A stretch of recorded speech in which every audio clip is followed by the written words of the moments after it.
नमस्कार दोस्तों, आप सभी का हमारे यूट्यूब चैनल साहित्य सर्वेश में बहुत बहुत स्वागत है। दोस्तों, जैसा कि आप सबको पता है कि आप सभी का टीजीटी पीजीटी का एग्ज़ाम जो है वो अप्रैल में निश्चित कर दिया गया है। इसी को ध्यान में रखते हुए हिंदी साहित्य में जो क्वेश्चन बार बार पूछे जाते हैं, महाकाव्य, मैंने एक ऐसा टॉपिक चुना है जहां से बार बार क्वेश्चन आते हैं और आप सभी को यहां पे जितने भी क्वेश्चन महाकाव्य से बनते हैं, बहुत ही इंपॉर्टेंट फैक्ट, अगर यहां पर ये पूरी वीडियो आप देख कर जाते हैं तो कम से कम 1 या 2 प्रश्न आपके पक्के हो जाएंगे। दोस्तों, अगर आपको ये वीडियो पसंद आए, आप चैनल को सब्सक्राइब ज़रूर कीजिए। दोस्तों, वीडियो पर अगर आगे हैं तो पूरा वीडियो देखकर ज़रूर जाइएगा, क्योंकि कंटेंट बहुत ही बेस्ट है।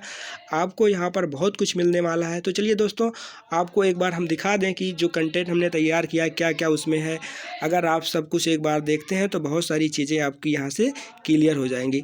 चलिए दोस्तों, शुरू करते हैं आज का हमारा ये जो पहला, जैसा कि आप महाकाव्य देख रहे हैं, तो सबसे पहले हम बात करते हैं महाकाव्य पृथ्वीराज रासो की। तो दोस्तों, पृथ्वीराज रासो के बारे में आप सबको पता है कि इसके लेखक कौन है। इसके लेखक चंद्रबरदाई हैं। इसके लेखक कौन है? इसके लेखक चंद्रबरदाई हैं। कवि कौन है? चंद्रबरदाई हैं। विभाजन इसका जो है दोस्तों समय या सर्ग में किया गया है। कितने सर्ग में किया गया है? 69 यानी कि 69 सर्ग में किया गया है। और दोस्तों, आपसे पूछा जाता है पृथ्वीराज रासो की भाषा क्या है, तो दोस्तों इसकी भाषा क्या है? डिंगल है। आपको ये सारी चीज़ें पता होनी चाहिए। फिर दोस्तों, आपसे क्वेश्चन पूछा जाता है पृथ्वीराज रासो के बारे में इसकी प्रामाणिकता को लेकर। तो दोस्तों, इसकी प्रामाणिकता को लेकर बहुत ही इंपॉर्टेंट क्वेश्चन लगभग एग्जाम में बन ही जाता है। तो ये भी बहुत ही इम्पॉर्टेंट है आपके लिए, ये जानना बहुत ही महत्वपूर्ण है। तो दोस्तों, अगर हम बात करें प्रामाणिकता, तो प्रामाणिकता श्याम सुंदर दास और पांड्या, यानी कि श्याम सुंदर दास और एक पांड्या करके हैं, उन्होंने क्या कहा, इसको क्या माना है? इसको जो है प्रामाणिक माना है। कौन कौन? श्याम सुंदर दास और एक पांड्या करके हैं। तो इन दोनों ने इसे प्रामाणिक माना है। और एक दास और श्याम सुंदर दास, एक पांड्या हो गए जिन्होंने प्रामाणिक माना है। और अप्रामाणिक किसने माना है? तो आचार्य रामचंद्र शुक्ल ने इसको क्या मानते हैं? अप्रामाणिक मानते हैं। और इसको जो है जाली ग्रंथ भी कहा है। पृथ्वीराज रासो को क्या कहा है? जाली ग्रंथ कहा है। इसके बाद दोस्तों बात करें अर्ध प्रमाणिक, और इसके बाद दोस्तों प्रमाणिक हो गया, अप्रमाणिक हो गया। इसके बाद फिर अप्रमाणिक। अप्रमाणिक किसने माना है? आचार्य हजारी प्रसाद द्विवेदी। आचार्य हजारी प्रसाद द्विवेदी इसे क्या मानते हैं? आचार्य हजारी प्रसाद द्विवेदी इसे मानते हैं अर्ध प्रमाणिक। तो आपको यहाँ से याद रखना है, प्रमाणिक श्याम सुंदर दास और पांड्या, अप्रमाणिक आचार्य रामचंद्र शुक्ल, और आचार्य रामचंद्र शुक्ल ने पृथ्वीराज रासो को जाली ग्रंथ कहा है।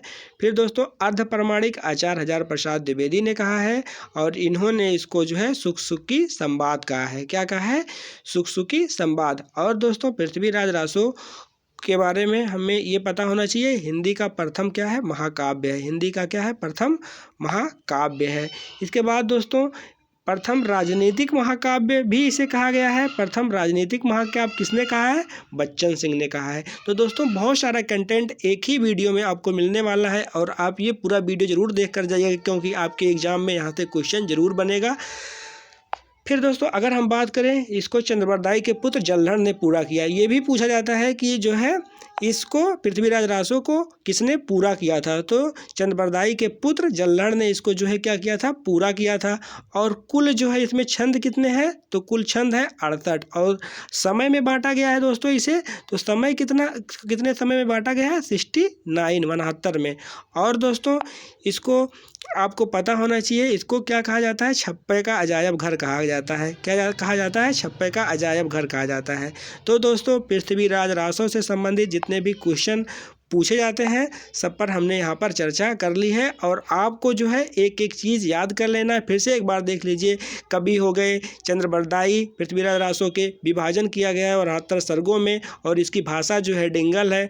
प्रामाणिकता, इसको प्रामाणिक, अर्ध प्रमाणिक और अप्रमाणिक रूप में बांटा गया है। तो प्रामाणिक कहा है श्याम सुंदर दास ने, और पांड्या एक लेखक है, उन्होंने भी इसे प्रामाणिक माना है। अप्रमाणिक आपसे एग्जाम में ज़्यादा पूछा जाता है, अप्रमाणिक किसने माना है? तो आचार्य रामचंद्र शुक्ल ने इसे अप्रामाणिक माना है।